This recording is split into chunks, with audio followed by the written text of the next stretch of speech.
Hello दोस्तों, welcome back to my channel. आज हम लोग देखेंगे हिंदी व्याकरण का सबसे मोस्ट इम्पॉर्टेंट टॉपिक अलंकार, जिससे हर एक एग्ज़ाम में, चाहे वो आपका यूपी टेट हो या सुपर टेट हो, यूपीएसआई हो, जिसमें भी हिंदी व्याकरण आती है उसमें ज़रूर आता है और बहुत ही ईजी और स्कोरिंग टॉपिक है। तो आज हम देखेंगे एक अलग ही अंदाज में अलंकार को। तो चलिए स्टार्ट करते हैं। अलंकार अलंकार क्या होते हैं? देखिए दोस्तों, सबसे पहले हम पूरा टॉपिक समझेंगे अच्छे से, उसके बाद हमने क्वेश्चन भी रखे हैं लास्ट में। उन क्वेश्चन से आपको बहुत ही हेल्प मिलेगी, ठीक है। तो सबसे पहले समझते हैं अलंकार क्या होता है।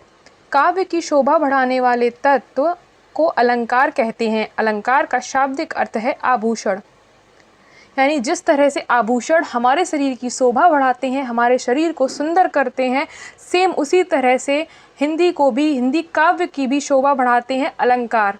ठीक है, आगे देखते हैं। जिस प्रकार आभूषणों से शरीर की शोभा बढ़ती है, उसी प्रकार अलंकारों से काव्य की शोभा बढ़ती है। अलंकार के दो भेद। देखिए, जो यूपीएसआई का एग्ज़ाम होता है उसमें ये सीधे सीधे क्वेश्चन पूछ लिया जाता है कि आप इनमें से ऑप्शन दिए होंगे 4, उसमें से पूछा होगा कि इसमें से बताइए कौन से शब्द अलंकार के उदाहरण हैं, या इसमें से बताइए कौन से अर्थालंकार के उदाहरण हैं। तो आपको ऐसे नहीं कि कविता की तरह थोड़ा थोड़ा सा पढ़ लिया उससे काम चल जाएगा, बिल्कुल नहीं। आपको एक कंसेप्ट की तरह पूरा क्लियर करना होगा, वो भी शॉर्ट फॉर्म में, ठीक है। तो मैं आपको इस वीडियो में बहुत ही अच्छे से सिखाऊंगी। तो चलिए सीखते हैं। तो पहला टाइप क्या हुआ? शब्दालंकार। दूसरा टाइप हुआ अर्थालंकार। अलंकार मुख्य रूप से दो प्रकार के ही होते हैं, एक शब्दालंकार, एक अर्थालंकार। अभी आपके मन में आ रहा होगा कि यमक अलंकार, श्लेष अलंकार, ये सब क्या थे, तो वो भी आगे पढ़ेंगे, आपको आगे समझ में आएगा।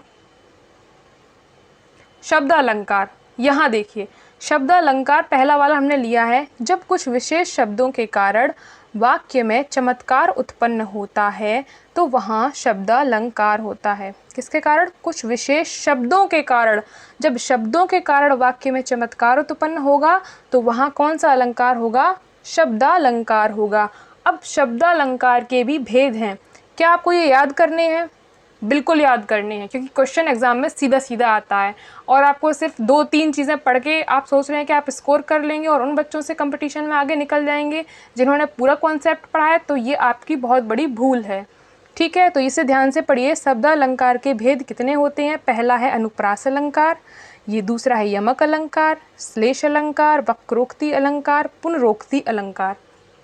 बहुत ही ईजी वे में पढ़ाऊंगी आपको अलंकार, दोबारा पढ़ने की भी ज़रूरत नहीं होगी, विश्वास कीजिए। तो चलिए पहले शुरू करते हैं अनुप्रास अलंकार। तो अनुप्रास अलंकार क्या होता है? सिंपल सी एक लाइन याद में रखनी है। जहाँ समान वर्णों की बार बार आवृत्ति होती है वहाँ अनुप्रास अलंकार होता है। कौन सा अलंकार होता है? अनुप्रास अलंकार। जहाँ पर सेम वर्ड बार बार आते हैं वहाँ पर अनुप्रास अलंकार होता है। जैसे रघुपति राघव राजा राम, है ना। तो इसमें भी सब में र वर्ड की आवृत्ति बार बार हो रही है। तो इसमें क्या हो रही है? र वर्ड की आवृत्ति बार बार हो रही है, तो यहाँ पर अनुप्रास अलंकार होगा। इसमें देखिए दूसरे उदाहरण में, तरन तनुजा तट तमाल तरवर बहु छाए। इसमें किस वर्ड की आवृत्ति हो रही है? त वर्ड की आवृत्ति हो रही है। तमाल में भी ये, तो इसमें त वर्ड की आवृत्ति हो रही है, इसलिए यहाँ पर क्या होगा? अनुप्रास अलंकार होगा। क्लियर? आगे देखते हैं अनुप्रास अलंकार के भेद। अब आप सोच रहे हैं इतना डीप पढ़ना है? हाँ, इतना डीप पढ़ना है, क्योंकि यूपीएसआई का एग्ज़ाम और जो यूपी ट्रिपल एससी का एग्ज़ाम होता है उसमें डीप ही पूछा जाता है, क्योंकि ऊपर ऊपर का तो सबको ही पता है ना। तो जो नंबर होंगे ना वो यहीं से आएंगे एग्ज़ाम में।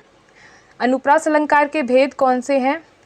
छेकानुप्रास अलंकार, वृत्यानुप्रास अलंकार, श्रुत्यानुप्रास अलंकार, लाटानुप्रास अलंकार, अंत्यानुप्रास अलंकार। एक ऐसी ट्रिक बताऊंगी ना जिससे ये आपको सारे अलंकार याद रहने वाले हैं। दिखने में बहुत टफ नेम लग रहे हैं बट इतने हैं नहीं। तो अनुप्रास अलंकार के कितने भेद हैं? 5 भेद हैं, ठीक है। तो स्टार्टिंग से मैं आपको बताती हूँ कि सबसे पहले अलंकार क्या होता है।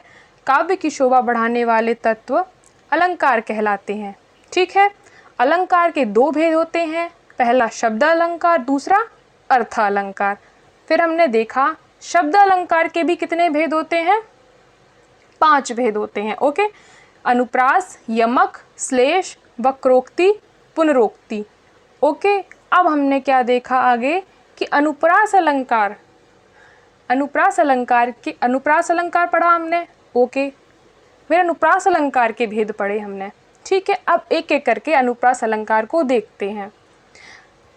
छेकानुप्रास अलंकार, जहाँ एक या अनेक वर्णों की आवृत्ति केवल एक बार होती है, ठीक है। जहाँ एक या अनेक वर्णों की आवृत्ति केवल एक बार, यही चीज़ आपको याद रखनी है कि एक या अनेक वर्ण की आवृत्ति एक बार हो, एक बार आए तो वहाँ पे छेकानुप्रास अलंकार हो जाएगा, ठीक है। क्लियर। एग्जाम्पल देखो, कहत कत परदेसी की बात। यहाँ पर क्या हुआ है, यहाँ पर क वर्ड की आवृत्ति सिर्फ एक बार हुई है ना। इस उदाहरण में सिर्फ एक वर्ड आया है क, और उस वर्ड की आवृत्ति भी सिर्फ एक बार हुई है, तो यहाँ पर छेकानुप्रास अलंकार हो जाएगा। होप आपको क्लियर हो गया होगा। दोस्तों प्रीवियस ईयर के पेपर उठा के देखिए, सीधे सीधे क्वेश्चन है। आप पढ़ लेते हैं ऊपर से के अनुप्रास अलंकार में एक वर्ड की आवृत्ति बार बार होती है अनुप्रास अलंकार, फिर जब उसमें से ये डीप पूछ लिया जाता है तो हवा टाइट हो जाती है ना। तो ऐसा पढ़ के करेंगे क्या, पूरा पढ़िए, अच्छा पढ़िए। वृत्यानुप्रास अलंकार, दूसरा क्या है, वृत्यानुप्रास अलंकार, जब एक ही वर्ड की आवृत्ति एक से अधिक बार होती है। क्या बोला मैंने, जब एक ही वर्ड की आवृत्ति एक से अधिक बार होती है। छेकानुप्रास में क्या था, एक या अनेक वर्ड की आवृत्ति केवल एक बार थी, केवल एक बार थी। और जब इसमें एक या अनेक वर्डों की आवृत्ति एक से अधिक बार होती है, एक से अधिक बार आवृत्ति होती है, तो वहाँ क्या होता है, वृत्यानुप्रास अलंकार। ओके। एग्जाम्पल देखते हैं, रघुपति राघव राजा राम, सेम वही एग्जाम्पल है ना। तो इसमें र वर्ड की आवृत्ति बार बार हो रही है ना, बार बार हो रही है। और अगर एक बार होती है आवृत्ति तो वहाँ छेकानुप्रास हो जाता। अब बार बार हो रही है तो वृत्यानुप्रास अलंकार हो गया, ठीक है। अब देखते हैं इसका चौथा, एक सेकेंड, 1 2 3, ये तीसरा होना चाहिए था, थोड़ा नंबर में मिस्टेक हो गया है। चलिए दोस्तों इसे देख लेते हैं पहले, लाटानुप्रास अलंकार। तो लाटानुप्रास अलंकार में क्या है, जहाँ एक ही अर्थ बताने वाले वाक्यांश की आवृत्ति हो, किसकी आवृत्ति हो, वाक्यांश की आवृत्ति हो, तो वहाँ पर लाटानुप्रास अलंकार होता है। इनको मैं लास्ट में एक लाइन में पूरा बता दूंगी, 5 लाइन में बता दूंगी मैं आपको सबका एक एक करके कि आप कैसे पहचानेंगे वो ट्रिक, ओके। तो इसमें क्या है, पूत सपूत तो क्यों धन संचय, पूत कपूत तो क्यों धन संचय। देखिए अर्थ इसके अलग अलग हैं, लेकिन पूरा वाक्यांश रिपीट हो रहा है ना। तो कहीं कहीं पर अर्थ इसका सेम है, मतलब आधा तोड़ेंगे ना आप। देखिए पूत सपूत तो क्यों धन संचय, ये वाला देखिए आप, तो क्यों धन संचय, इस वाले वाक्यांश का अर्थ एक ही है, लेकिन पूरे का आप अर्थ देखेंगे ना तो अलग हो। अर्थ से हमें क्या करना है, हमें कुछ टेक्निकलिटी से मतलब नहीं है, हम सिर्फ वो चीज़ पकड़ेंगे जिससे हमारे एग्जाम का आंसर निकले, सिंपल बात, खत्म बात, ओके।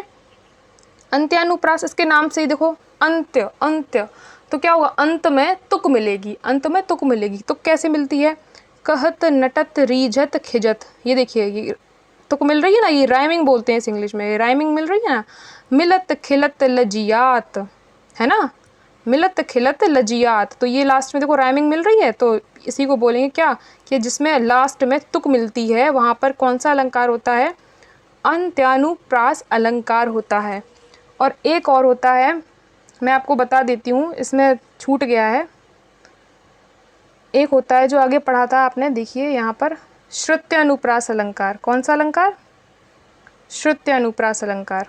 देखिए ये बहुत ही ईजी है, ऐसे आपको ऐसे ही समझ में आ जाएगा। श्रुत्यानुप्रास अलंकार में क्या होता है, जो वाक्यांश आपको सुनने में अच्छे लगते हैं वो वहाँ पर क्या हो जाता है, श्रुत्य। देखा, श्रुत्य सुनने में काफ़ी अच्छे लगते हैं ना, सुनने में एक वाक्य लिखा है वो आपको सुनने में और पढ़ने में दोनों में रुचिकर लगेगा, है ना, सुनने में और पढ़ने में रुचिकर लगेगा। इसे आप अपनी कॉपी में लिख लीजिएगा, ये छूट गया है यहाँ पर। जैसे कि एग्जाम्पल एग्जाम्पल इसका वही हो जाएगा क्या, रघुपति राघव राजा राम। सुनने में भी काफ़ी सुंदर लग रहा है। अच्छा, आप कंफ्यूज मत होइएगा, एग्जाम्पल जब आपको क्वेश्चन आएगा तो क्वेश्चन में क्या होगा, क्वेश्चन में ये सारे ऑप्शन एक साथ नहीं दिए होंगे। अगर आपको श्रुत्यानुप्रास भी दिया है और वृत्यानुप्रास भी दिया है, जिसमें मैंने बोला क्या जब एक से अधिक बार है ना, एक से अधिक बार जब कोई वर्ड आता है तो वहाँ पर वृत्यानुप्रास होता है। वहाँ भी मैंने आपको बताया था रघुपति राघव राजा राम, बताया था ना मैंने। लेकिन अगर आपको वृत्यानुप्रास की जगह श्रुत्यानुप्रास का ऑप्शन दिया है तो आप श्रुत्यानुप्रास को सही टिक कर देंगे, ठीक है। लेकिन अगर आपको वृत्यानुप्रास और श्रुत्यानुप्रास दोनों दिए हैं तो आप किसको टिक करेंगे, वृत्यानुप्रास को ही टिक करेंगे। क्लियर हो गई ये बात। तो ये सारे खत्म हो गए। चलिए एक लाइन में समझ लेते हैं पहले इनको जल्दी से, इससे आपको चीज़ें याद रह जाएं।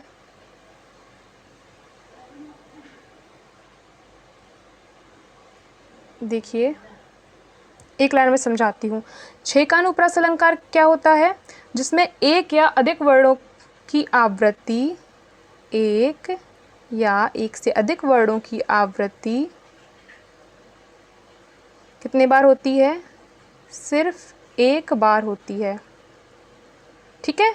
तो वहाँ छेकानुप्रास अलंकार होता है। कहत कत परदेसी की बात है ना, ये उदाहरण था। तो याद रखना वृत्यानुप्रास में क्या होता है, जैसे कि सॉरी मैं तो एग्जाम्पल लिख दिया, ये एग्जाम्पल तो आपको पता है। एक बार आवृत्ति हो रही है तो छेकानुप्रास अलंकार, एक से अधिक बार आवृत्ति हो रही है, क्या बोला मैंने, एक से अधिक बार आवृत्ति हो रही है तो वहाँ पर वृत्यानुप्रास अलंकार। और श्रुत्यानुप्रास अलंकार, श्रुत्यानुप्रास अलंकार सुनने में अच्छा लग रहा है ना, नाम से याद रहेगा, सुनने में अच्छा लग रहा है। और लाटानुप्रास अलंकार में क्या है, लाटानुप्रास अलंकार में पूरी की पूरी जो वाक्यांश है, पूरा का पूरा जो वाक्यांश है वो आपका रिपीट होता है ना, वाक्यांश की पुनरावृत्ति होती है। आई होप समझ रहे होंगे, थोड़ा राइटिंग का इशू है। अंत्यानुप्रास अलंकार में क्या होता है, अंत में तुक मिलती है। याद हो गए, ठीक है। अब चलिए आगे देखते हैं। ये हो गया अनुप्रास, छेका, वृत्या, लाटानुप्रास, यमक अलंकार। अच्छा, ये क्वेश्चन यूपीएसआई के प्रीवियस ईयर में पूछा गया है। जब मैं आपको प्रीवियस ईयर पेपर यूपीएसआई के सॉल्व कराऊंगी तब आपको उसमें करवाऊंगी सॉल्व, कि बताइए कि इनमें से कौन से आपके शब्दालंकार के उदाहरण हैं। वहाँ पे 4 ऑप्शन दिए हैं आपको, जिसमें से एक ऑप्शन उसमें से दिया गया है अनुप्रास, यमक, श्लेष, वक्रोक्ति, विनोक्ति, है ना, ये सारे होते हैं। तो उसमें से उन्होंने दे दिया एक ऑप्शन इसका और बाकी के दे दिए अर्थालंकार के। अगर आपको पता नहीं होगा तो आप कैसे फाइंड आउट करेंगे, इसीलिए मैं आपको ये बता रही हूँ। यमक अलंकार देखिए, यमक अलंकार तो हम सब ने बचपन से पढ़ा है, कनक कनकते सौगुनी मादकता अधिकाय, है ना। जब एक ही शब्द बार बार आए और उसका अर्थ प्रत्येक बार बदल जाए तो वहाँ कौन सा अलंकार होता है, यमक अलंकार होता है। फॉर एग्जाम्पल, कनक कनकते सौगुनी मादकता अधिकाय या खाए बोराए जगवा पाए बोराए। यहाँ पहले कनक का अर्थ क्या है, सोना, पहले का अर्थ है सोना और दूसरे का अर्थ है धतूरा। क्या कहना चाह रहा है कि मतलब अगर ज़्यादा सोना कोई व्यक्ति पा लेता है तो भी वो बौरा जाता है ना, पागल हो जाता है। और अगर धतूरा आप जानते हो धतूरे में जहर होता है, अगर कोई धतूरा खा लेता है ना तो भी वो बौरा जाता है। तो वही चीज़ यहाँ पे लिखी है। तो आगे देखते हैं श्लेष अलंकार। श्लेष अलंकार में क्या है, जब कोई शब्द एक बार प्रयुक्त होता है, जब कोई शब्द एक बार प्रयुक्त हो परंतु उसके अर्थ एक से अधिक हों, वहाँ श्लेष अलंकार होता है। बस एक ही लाइन में पूरी मैंने डेफिनेशन ख़त्म कर दी है, ठीक है। यही आपको याद रखनी है और इसी से आपका क्वेश्चन सॉल्व हो जाएगा इजीली। मधुवन की छाती देखो, सूखी इसकी कलियाँ, सूखी इसकी कलियाँ, ठीक है। यहाँ कलियाँ शब्द 2 अर्थों में प्रयुक्त हुआ है। क्या कि पहला हुआ है खिलने से पूर्व की अवस्था में और दूसरा हुआ है यौवन से पूर्व की अवस्था में।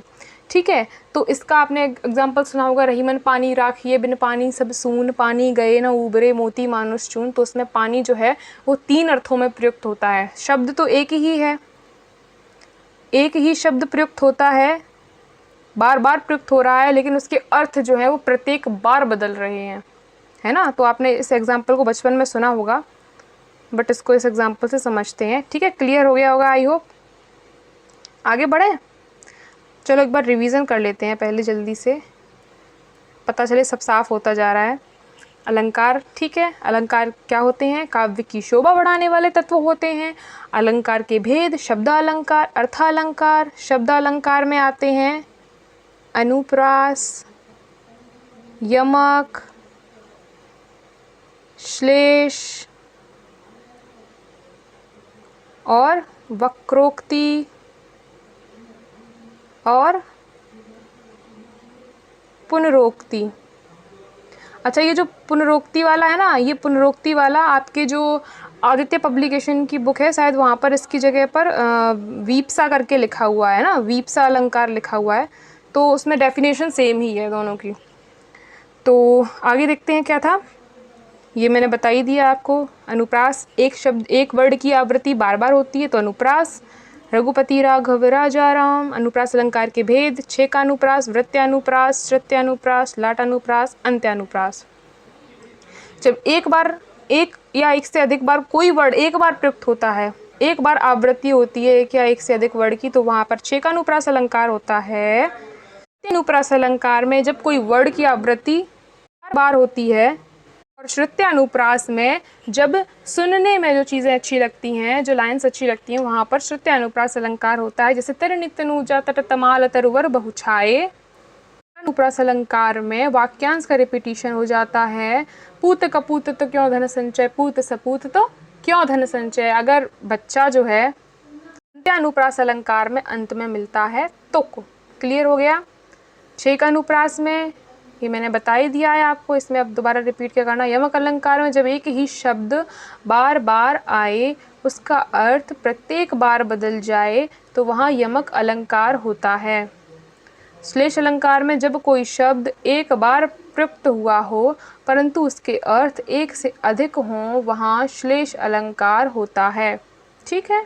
वक्रोक्ति अलंकार, देखिए इसका नाम ही आपको अजीब सा टेढ़ा मेढ़ा सा दिख रहा होगा, तो इसमें बस यही है, जब कहा जाए, जब कहा कुछ जाए और सुनने वाला कोई टेढ़ा अर्थ निकाल ले। ऐसा कई बार होता है ना कि हम कुछ कहना चाहते हैं, सुनने वाला समझ कुछ और लेता है, तो वहाँ पर कौन सा अलंकार हो जाएगा दोस्तों? वहाँ वक्रोक्ति अलंकार हो जाएगा। देखिए बहुत ही सुंदर सा एग्जाम्पल बताती हूँ, राधा जी और घनश्याम जी के बीच का है। घनश्याम जी समझ रहे हैं, श्री कृष्ण के बीच का है ये। को तुम राधा जी मतलब ऐसा होता है, मैं बताती हूँ कि अंदर हैं घर के, ठीक है, तो द्वार पर खड़े हैं श्री कृष्ण जी और वो दरवाज़ा खटखटाते हैं। तो राधा जी उनसे पूछती हैं, को तुम, कौन हो तुम, है ना। तो वो बोलते हैं घनश्याम हम घनश्याम हैं। तो बरसों कित जाए, तो अच्छा घनश्याम का एक अर्थ और भी होता है बादल, है ना। तो वो बोलती है तो कहीं भी बरसों जाकर, है ना, कई सारे अर्थ निकल सकते हैं ना। तो घनश्याम है हम, नहीं मनमोहन, फिर बोलते नहीं मनमोहन है प्रिय, फिर क्यों पकड़त पाए। तो मतलब वो तो एक हंसी ठिठोली हो जाती है, वो कहना कुछ और चाहते हैं, कह कुछ और रही है, लेकिन मतलब श्री कृष्ण जी कुछ और कह रहे हैं, लेकिन उसका अर्थ जो है वो कुछ अलग ही निकाल रही हैं वो, है ना। तो यहाँ पर कौन सा अलंकार हो जाएगा? वक्रोक्ति अलंकार हो जाएगा। आगे क्वेश्चन करेंगे ना तो उसमें आपको एकदम क्लियर हो जाएगा। पुनरुक्ति अलंकार, देखिए पुनरुक्ति, पुनः पुनः, ऐसा मतलब आप समझ लीजिए, याद कर लीजिए। पुनः पुनः मतलब बार बार आए। जब कोई शब्द बार बार आता है लेकिन उसका अर्थ जो है वो प्रत्येक बार सेम रहता है, तो वहाँ पर कौन सा अलंकार होता है? पुनरुक्ति अलंकार। जैसे कि एग्जाम्पल देखते हैं, धीरे धीरे, धीरे धीरे, फिर बड़ा चरण बाल की कोलियों का प्रांगण। अब आपने यहीं से देखो आंसर निकाल लिया। धीरे धीरे, धीरे का मतलब भी धीरे है और इस धीरे का मतलब भी स्लो से ही है ना, धीरे। तो यहाँ पर अर्थ तो सेम ही है, तो यहाँ पर कौन सा अलंकार हो जाएगा? पुनरुक्ति अलंकार। क्लियर हो गया ना, सारे के सारे क्लियर हो गए। तो हमने क्या पढ़ा? शब्द अलंकार, 2 भेद होते हैं अलंकार के, एक होता है शब्द अलंकार और दूसरा होता है अर्थ अलंकार। हमने अभी क्या पढ़े हैं? सारे के सारे पढ़े हैं शब्द अलंकार के उदाहरण। सॉरी शब्दालंकार के भेद पढ़े हैं। ठीक है, कितने भेद थे? अनुप्रास, यमक, अनुप्रास, यमक, श्लेष, श्लेष, वक्रोक्ति और पुनरोक्ति। ठीक है, ये पढ़ लिए हमने सारे।